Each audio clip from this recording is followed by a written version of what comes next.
Hello, अस्सलाम वालेकुम, this is Mohammad अबीर, उम्मीद है आप सब खैरियत से होंगे। अच्छा, मैंने कहा आज एक ऐसी कंपनी पे जो है वो उसका रिज़ल्ट डिस्कस कर लिया जाए जो कि अभी लेटेस्ट मार्केट में हमारे पास आई है। और पहले भी ये चीज़ काफ़ी दफ़ा डिस्कस की गई, जो पाकिस्तान स्टॉक एक्सचेंज में रीट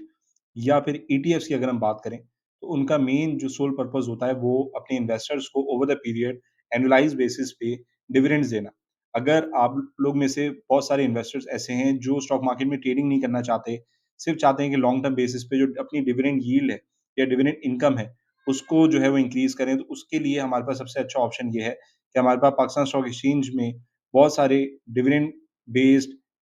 जो स्टॉक्स हैं, वो अवेलेबल हैं, जिसमें सबसे ज़्यादा अगर बेहतरीन सेक्टर अगर जो है वो कहा जाए, तो 2 सेक्टर हमारे पास आते हैं, जिसमें हमारे पास रियल एस्टेट इन्वेस्टमेंट ट्रस्ट, जिसको हम रीट कहते हैं, REIT, and the second is ETFs. ETFs के अंदर भी ऑब्वियसली शरिया कंप्लायंट ईटीएफ्स अलग होते हैं, कन्वेंशनल ईटीएफ्स अलग होते हैं।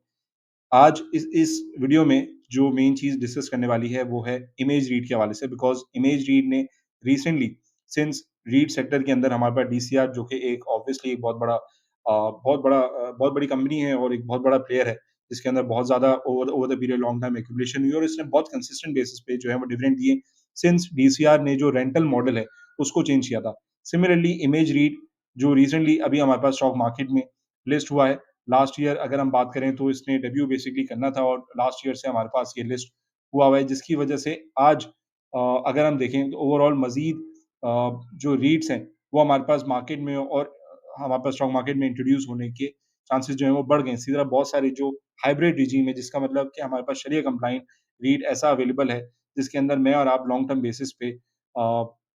पेशेंस के साथ लॉन्ग टर्म इन्वेस्टमेंट कर सकते हैं और अपनी डिविडेंड यील्ड जो है वो एनालाइज़ बेसिस पे बढ़ा सकते हैं। जितने ज़्यादा शेयर्स होंगे उतना ज़्यादा आप ऑब्वियसली रिटर्न आपके पास होगा। तो डीसीआर के रिजल्ट्स हमारे पास आते रहते हैं, डीसीआर अपने कंसिस्टेंट रिजल्ट जो है वो शो करता रहता है। कंस्ट्रक्शन, रियल एस्टेट के हवाले से अगर पॉलिसी थोड़ी-सी और बेहतर होगी गवर्नमेंट की तरफ से, तो वो मज़ीद जो है वैल्यू गेन हमें नज़र आएगा। इमेज रीट की अगर आज बात कर लें,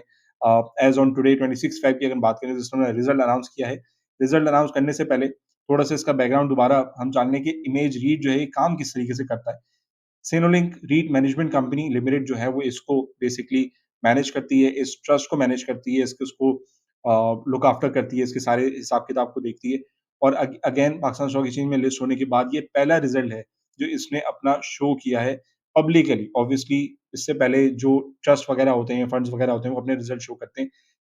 but image read is now listed for the very first time in PSX. अब जितने भी रिज़ल्ट्स होंगे वो पब्लिकली इसको जो है वो पब्लिकली ऑब्वियसली एक एक स्टॉक लिस्ट होने के बाद अपने तमाम जो फाइनेंशियल रिज़ल्ट्स हैं वो पब्लिक करता है। जो टारगेट साइज़ है इमेज रीड का वो तकरीबन 2750 मिलियन का था, जिसकी 920 मिलियन जो है वो रेज़ किया गया है आईपीओ से। ये ऑब्वियसली हमें ये चीज़ें पता हैं और मार्केट में ये ऑलरेडी लिस्ट होने के बाद ट्रेड करता हुआ हमें नज़र आ रहा है। इस वक़्त इसी करंट प्राइस की बात की जाए, since being listed on 8 October 2025, last year की अगर हम बात करें, so it made a high of around 12.94, क्योंकि 11 रुपीज़ समथिंग में जनरल पब्लिक के लिए ये लिस्ट हुआ था। सिंस देन ऑब्वियसली मार्केट भी नीचे आई है अक्टूबर, नवंबर, दिसंबर में। जो इमेज रीड एक ऐसा प्रोजेक्ट नहीं है जो बहुत ज़्यादा अट्रैक्टिव हो, लेकिन ओवर द पीरियड जैसे मैंने कहा कि जिन लोगों को सिर्फ डिविडेंड बेस्ड अर्निंग करनी होती है, वो रीट्स के अंदर शरिया कंप्लायंट रीट्स और शरिया कंप्लायंट ईटीएफ्स के अंदर लॉन्ग टर्म इन्वेस्टमेंट करते हैं। अभी इसका जो हमारे पास लिस्ट होने के बाद जो जो बेसिकली इसकी बैकग्राउंड में वर्किंग है कि किस तरीके से इनकम जनरेट करता है, यहाँ पे इन्होंने क्लियरली मेंशन किया है कि image read generates income through 2 prime projects in Karachi and 8 floor fully occupied commercial building on शार फैसल। शार फैसल पे एक इनकी कमर्शियल बिल्डिंग है, जो कि 8 फ्लोर्स पे जो है वो बेसिकली बनी हुई है। उससे ये अपना रिटर्न जनरेट करते हैं और एक residential come commercial, which means कि रेज़िडेंशियल और कमर्शियल एक प्रोजेक्ट इन्होंने बनाया हुआ है, जो कि टीपू सुल्तान सुल्तान रोड पे, जो कि मज़ीद इनके लिए रेंटल और सेल्स, ऑब्वियसली जब अपने रेज़िडेंशियल्स जो फ्लैट्स वगैरह हैं, जो बेसलाइन वगैरह उनको बेचते हैं, तो उससे भी एक रिटर्न बनता है। प्लस जो कमर्शियल प्रोजेक्ट्स उनके उस प्रोजेक्ट के नीचे जो उन्होंने शॉप्स वगैरह लीज़ आउट की हुई हैं या रेंट आउट की हुई हैं, उससे भी एक रेंटल इनकम जनरेट होती है। तो सेल्स एंड रेंटल इनकम ये एक बहुत अच्छा ओवरऑल हाइब्रिड जो है एक रीट अवेलेबल है मार्केट में, जो कि मैं और आप लॉन्ग टर्म जिसके अंदर इन्वेस्ट करके अच्छे डिविडेंड्स बेसिकली जो है वो ले सकते हैं। अगेन इमेज रीड का सबसे अच्छा जो हिसाब-किताब है वो ये कि ये शरिया कंप्लायंट है, केएमआई ऑल में है, तो हम लॉन्ग टर्म बेसिस पे इसके अंदर इन्वेस्टमेंट करके जिन-जिन लोगों को लॉन्ग टर्म बेसिस पे डिविडेंड्स हासिल करने हैं, तो image read along with DCR is a very good option in terms of KMI की अगर मैं बात करूँ। इसके अलावा और भी हमारे पास रीट्स जो हैं वो मौजूद हैं। ईटीएफ्स और रीट्स कोशिश करें कि मोस्टली जो शरिया कंप्लायंट है, उनके अंदर लॉन्ग टर्म इन्वेस्टमेंट करें। इसने अपना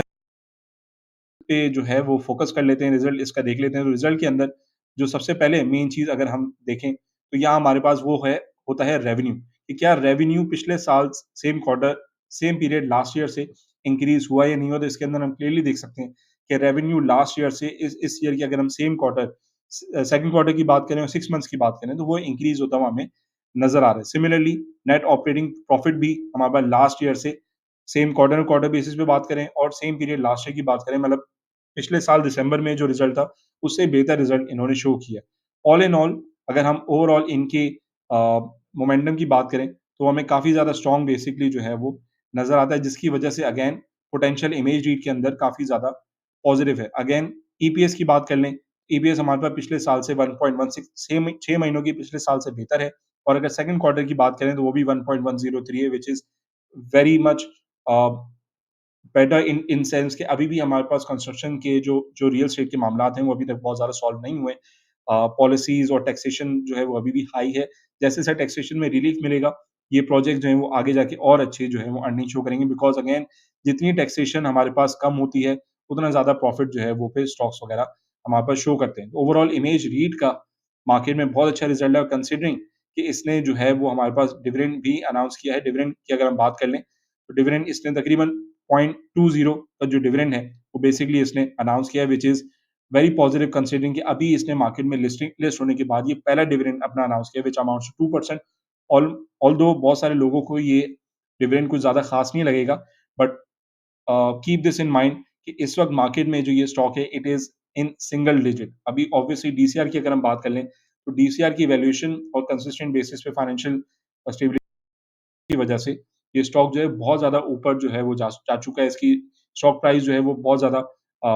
एक तरीके से एक्सपेंसिव हो चुकी है। लेकिन इमेज रीट की अगर हम बात कर लें, तो इमेज रीट कंसिडरिंग कि इसने अभी ओवरऑल जो फाइनेंशियल रिज़ल्ट है वो भी अच्छा शो किया है प्लस सिंगल डिजिट में, तो देयर इज़ अ चांस कि आगे जाके ये अपनी जो इसने लॉन्च प्राइस थी ₹11 समथिंग की, उसको दोबारा अचीव करके उसके ऊपर ट्रेड करना शुरू करे बिकॉज़ अगर इसी तरह कंसिस्टेंट बेसिस पे जो है अगर ये डिविडेंड अनाउंस करता रहा। तो ओवरऑल इमेज रीड का मैंने कहा कि सेपरेट वीडियो बना के अपने कम्युनिटी मेंबर्स के साथ डिस्कस कर लूँ और हो सकता है ये वीडियो पब्लिक भी हो, तो अगर आप पब्लिक वीडियो देख रहे हैं, तो अपने हिसाब से जो है वो डिसाइड कर लें कि इसके अंदर लॉन्ग टर्म अगर आपने इन्वेस्टमेंट करनी है, मज़ीद इसको एक्यूमुलेट करना है, तो ये अच्छा टाइम है बिकॉज़ ऑफ द फैक्ट कि ओवरऑल मार्केट की बात करें, तो एसी 100 इंडेक्स ने in the month of Feb काफ़ी ज़्यादा जो है वो स्ट्रॉन्ग करेक्शन और सेल ऑफ जो है वो देखा है। तो ओवरऑल देखा जाए, तो image read as in stock, as in valuation अगर हम बात करें, तो काफ़ी अच्छी रेंज पे मौजूद है और इसकी जो बुक क्लोज़र की डेट्स है वो हमारे पास मार्च के अंदर अपकमिंग वीक्स में नज़र आती है। सो ओवरऑल इसको डिस्कस करने का मेन मकसद ये था कि अगेन लॉन्ग टर्म बेसिस पे अगर आप लोग रीट्स के अंदर और ईटीएफ्स के अंदर इन्वेस्टमेंट करना चाह रहे हैं, तो शरिया कंप्लायंट हमारे पास डीसीआर के बाद जो सबसे अच्छा ऑप्शन है वो इमेज रीट है एंड इसने आज ₹2 का डिविडेंड अनाउंस किया which is very pleasant and appealing and appreciatable for many investors out there जिसमें मैं भी शामिल हूँ बिकॉज़ इमेज रीट के आईपीओ को मैंने भी सब्सक्राइब किया था। कोई भी क्वेरी हो, क्वेश्चन हो, मुझे व्हाट्सएप पे रीच आउट कर सकते हैं। If you want my equity consultation अगर आप मुझे as an equity consultant hire करना चाहते हैं, तो भी व्हाट्सएप पे हायर करके जिस तरीके से मैं ये कम्युनिटी बेस्ड एनालिसिस करके अपनी कम्युनिटी को प्रोवाइड करता हूँ, बहुत कम मेरे वीडियोज़ ऐसी होती हैं जो सोशल मीडिया पे मैं पब्लिक करता हूँ। लेकिन कुछ-कुछ वीडियोज़ होती हैं जो मैं चाहता हूँ कि मेरी कम्युनिटी मेंबर्स के साथ जो इन्वेस्टर्स हैं, वो उसको भी देखें ताकि अपना बेहतर डिसीज़न उस स्टॉक से रिलेटेड, अपने पोर्टफोलियो से रिलेटेड बना सकें। Until next time, this is Mohammad Abir signing off. Take care. अल्लाह हाफ़िज़।